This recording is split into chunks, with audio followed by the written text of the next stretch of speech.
नमस्कार, स्वागत है आपका वी टाइम न्यूज पर और आपके साथ मैं हूं पहली चौहान। बढ़ते हैं खबरों की ओर। 7 तारीख को रथ यात्रा को लेकर एक प्रशासनिक बैठक हुई और सभी रथ समितियों को फरक्का पुलिस स्टेशन बुलाया गया।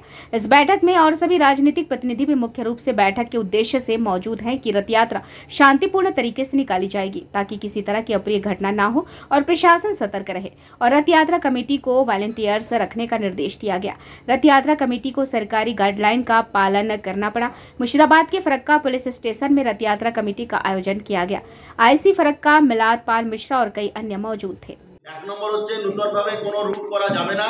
নতুন রুটের পারমিশন গভর্নমেন্ট তরফ থেকে দেওয়া হবে না। 2 নম্বর হচ্ছে আপনাদের নিজস্ব ভলান্টিয়ার থাকবে, যেমন টিম হবে তার সেই রকম ভলান্টিয়ার থাকবে। 3 নম্বর হচ্ছে যদি কোথাও কোনো মিক্স পকেট এরিয়ার মধ্যে দিয়ে প্রসেসিং যায়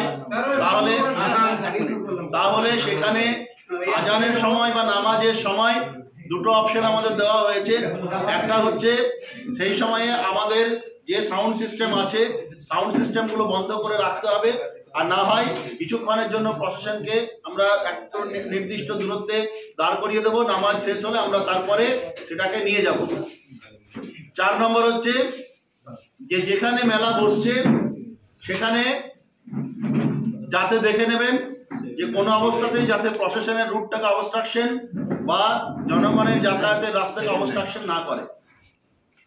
ঠিক আছে, এই পর্যন্ত আছে আমাদের সরকারি ইনস্ট্রাকশন। আমি আশা করব সেই সরকারি ইনস্ট্রাকশন আমরা সবাই সেইভাবে পালন করে চলবো। আর আমাদের পুলিশের যতটুকু অ্যারেঞ্জমেন্ট যা করার আছে যা দেবার আছে আমরা প্রত্যেক কমিটিকে সেইভাবে প্রোভাইড করে দেবো। যেখানে যেখানে আমাদের গত বছর যেভাবে অ্যারেঞ্জমেন্ট ছিল আমরা সেইভাবেই অ্যারেঞ্জমেন্ট এইবারও করেছি। আশা করি সেই রকমই থাকবে। যেখানে ড্রপ গেট করার আছে সেখানে ড্রপ গেট করা হবে, যেখানে যেভাবে ভেহিকল রেস্ট্রিকশন করার গল্প আছে সেখানে সেইভাবে ভেহিকল রেস্ট্রিকশন করা হবে। আর এই পর্যন্ত আমাদের দিক থেকে আছে, আপনার দিক থেকেও আলোচনা করে পেলাম যে আশা করি অন্য বছরের মতো এই বছরও আমরা পিসফুলি রথযাত্রা সেলিব্রেশন করব, রথযাত্রা এবং উল্টো রথ দুটোই। এবং পাশাপাশি আমাদের আরেকটা বলেছিলাম ডিজে সাউন্ড সিস্টেম একদম ব্যবহার করবেন না, যেটা সরকারিভাবে বারণ আছে। वी टाइम न्यूज के लिए मुर्शिदाबाद से मिलन सरकार की रिपोर्ट।